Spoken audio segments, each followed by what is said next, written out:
Episode 163, Kisah Seorang Pengantar Makanan yang Menjadi Miliarder. Di ruang tamu, suasana tiba-tiba mereda.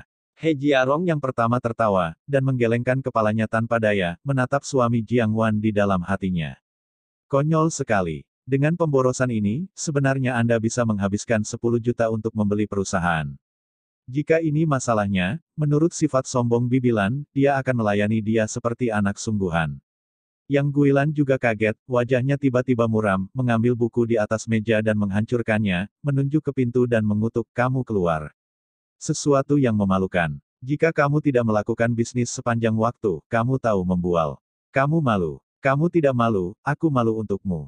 William terlalu malas untuk menjelaskan, ibu mertua tidak akan pernah mempercayai kata-katanya sendiri. Di sini, Yang Guilan segera membawa He Jiarong keluar rumah, mengatakan bahwa dia harus mengajak William untuk wawancara. Tidak mungkin, mereka berempat membawa Porsche He Jiarong ke pabrik farmasi Huatian. "Jiarong, mobilmu pasti tidak murah." Yang Guilan masuk ke dalam mobil dan duduk di salah satu pengemudi, terus-menerus mengatur kursi. "Rasakan kenyamanan mobil mewah. Itu tidak mahal, lebih dari 1 juta. Jika Bibilan menyukainya, aku akan memberikannya padamu. Ngomong-ngomong, ada Koenigsegg dan Lamborghini di villa keluargaku." He Jiarong tersenyum. Secara tidak sengaja mengungkapkan sumber keuangannya. Ketika Yang Guilan mendengarnya, wajahnya penuh senyum. Keluarga He Jiarong sangat kaya, sebenarnya ada 2 mobil mewah, atau villa satu keluarga.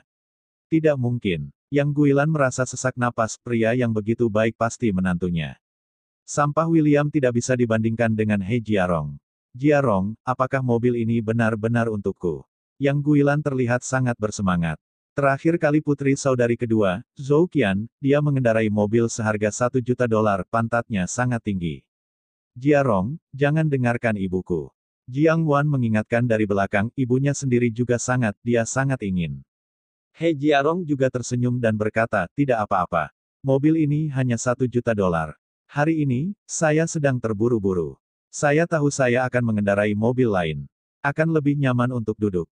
Ngomong-ngomong, William, Anda membeli mobil. Benarkah?" Petik 2. Tiba-tiba, saat percakapan berubah, He Jiarong bertanya sambil tersenyum. Tiba-tiba, mobil menjadi dingin. Yang Guilan ingin menendang William sekarang. William tersenyum dan berkata, "Saya membelinya, tetapi saya jarang mengemudi." "Oh, saya tidak menyangka. Kamu masih punya uang untuk membeli mobil. Kamu membelinya dengan Jiang Wan dengan status pinjaman." He Jiarong menyeringai, wajahnya penuh ejekan. Jiang Wan dan Yang Guilan semua akan menatap William kali ini. "Kapan kamu membeli mobil? Kenapa aku tidak tahu?" Teriak Yang Guilan lebih dulu, seolah baru mendengar berita itu. Singkatnya, mobil itu bahkan lebih memalukan. He Jiarong menggelengkan kepalanya dan berkata, "Bibilan tidak tahu. Sepertinya mobil kamu ini masih ada di bengkel 4S." Itu membual. Ketika Yang Guilan mendengarnya, dia langsung mengerti, dia menatap tajam, dan dia sangat tidak senang. William membual dan kecanduan. Sayang sekali naik mobil bersamanya. William juga terlalu malas menjelaskan. Jiang Wan mencubit pinggang William dan bertanya dengan suara rendah, "Kamu benar-benar membelinya?" Petik 2. William mengangguk dan tidak mengatakan apa-apa. "Itu hanya sebuah mobil, dan saya benar-benar tidak peduli. Sebagian besar mobil mewah saya dalam keluarga harus menggunakan gunung untuk membangun tempat parkir." Hei, Jiarong juga tersenyum tipis dan mempesona sumber keuangannya, membuat banyak wajah di depan suami Jiang Wan. Segera, mobil berhenti di lantai bawah pabrik farmasi Huatian. Ini adalah gedung internasional, yang merupakan kantor pusat dari pabrik farmasi Huatian. Perusahaan terdaftar dengan ribuan karyawan. Ya, dikatakan bahwa tidak termasuk pabrik farmasi Huatian, pabrik farmasi terbesar kedua di Sangjiang.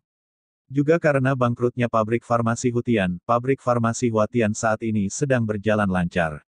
William baru saja memasuki pintu gedung, seorang wanita cantik dengan tubuh panas dia menyapanya. Ketika dia melihat William, seluruh ekspresinya berubah drastis. Sebelum dia bisa menyapa He Jiarong dan yang lainnya, dia bergegas ke kantor ketua. "Ketua, saya datang. Orang yang Anda minta untuk saya tanyakan ada di bawah di perusahaan kita." Kecantikan seksi dan seksi ini secara alami adalah asisten dari ketua pabrik farmasi Huatian Su Heiyuan, Wang Xin. "Benarkah?" Su Heiyuan terkejut dan bahagia, dan langsung berdiri. Dalam beberapa hari terakhir ini, gejolak di pabrik farmasi Hutian sangat mengganggu. Ia secara khusus mengirim orang untuk mencari tahu, dan akhirnya menanyakan sesuatu hari itu. Foto yang dia beli dengan banyak uang. Kebangkrutan dan likuidasi pabrik farmasi Hutian serta kehancuran keluarga Lu di Kyoto semuanya dilakukan oleh pemuda dalam foto tersebut. Saat itu, Su Heiyuan menjadi bodoh setelah mengetahui situasi tersembunyi. Orang dengan energi seperti itu harus berteman dengan dirinya sendiri. Karena jika dia bisa membunuh satu pabrik farmasi, dia bisa membunuh yang kedua. Su Heiyuan mengkhawatirkan masa depannya. Di mana orang-orangnya? Tampaknya Tuan He membawa mereka ke departemen personalia. Cepat, ikutlah denganku. Su Heiyuan sangat memahami pentingnya masalah ini. Keduanya bergegas ke departemen personalia dengan tergesa-gesa. Lihat kembali ke kantor manajer personalia. Sun Bing, bantu aku. Ini menantu Bibilan. Aku ingin melihat apakah ada pekerjaan di perusahaan kita. Kamu bisa mengaturnya. He Jiarong sedang duduk di sofa, minum teh, dan berdiri dengan rendah hati di hadapannya. Pria dengan pipi monyet mulut runcing. Manajer personalia, Sun Bing. Bagi He Jiarong, Sun Bing sangat menghormati. Ini adalah CEO yang banyak dipekerjakan perusahaan dari luar negeri, atau putra He Group, yang tidak mampu memprovokasi dia dan hanya bisa menunggu dan menunggu. Itu, Tuan He, posisi apa yang ingin Anda atur? Sun Bing tersenyum malu-malu bertanya, apa kekurangan perusahaan akhir-akhir ini? Penuh. Jika kita bersikeras merindukan orang, kita masih kekurangan penjaga di pintu, tetapi angin dan matahari tergantung pada wajah orang itu. Bisakah saudara ini melakukannya? Sun Bing tertawa ditanyakan. Sebelum datang, He Jiarong telah menyerahkan surat bersamanya, dan hari ini dia akan mempermalukan sampah bernama William ini. Namun, istri sampah ini terlihat cukup bagus, dan dia memiliki paras yang indah, jadi tidak heran dia selalu menyukainya. He Jiarong mengerutkan kening, melirik Yang Guilan, dan bertanya, Bibilan ini bukan kebetulan, dan hanya ada anjing penjaga. Tidak, penjaga adalah penjaga, bagaimana dengan itu? Jika berhasil, saya pribadi memutuskan untuk memberi William 7 ribuan gaji.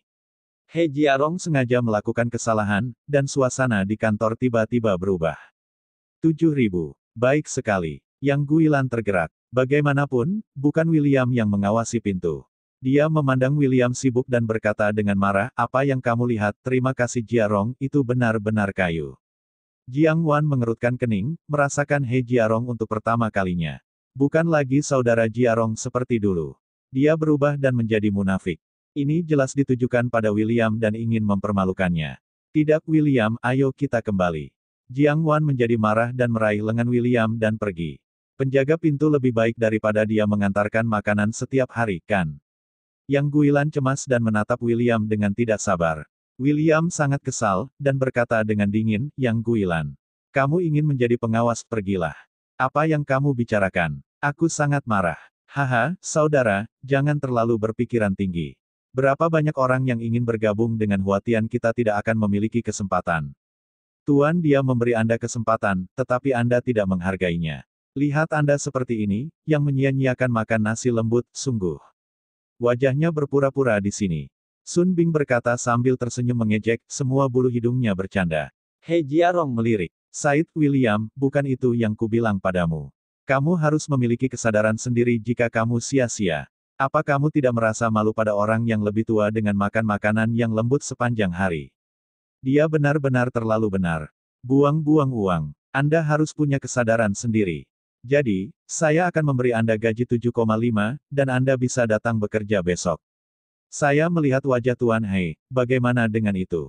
Sun Bing mencibir. Melihat William, kembalilah, terima kasih Tuan He, dia tidak membantu semua orang, dan sama seperti Anda, itu adalah berkah Anda untuk menjaga pintu, tidak tahu apa itu. Tiba-tiba, ada suara gemuruh di pintu. Sun Bing, apa yang kamu bicarakan? Siapa yang tidak tahu apa yang baik atau buruk? Suara pria parubaya yang marah datang dari pintu, langsung menakuti Sun Bing hampir melompat. Segera setelah itu, semua orang melihat sekeliling dan melihat seorang pria dan seorang wanita berdiri di depan pintu. Dong, ketua, kenapa kau ada di sini? Melihat Su Heiyuan berdiri di ambang pintu, Sun Bing begitu ketakutan dengan keringat dingin di dahinya sehingga dia buru-buru berpegangan padanya dan menundukkan kepalanya. Bersambung.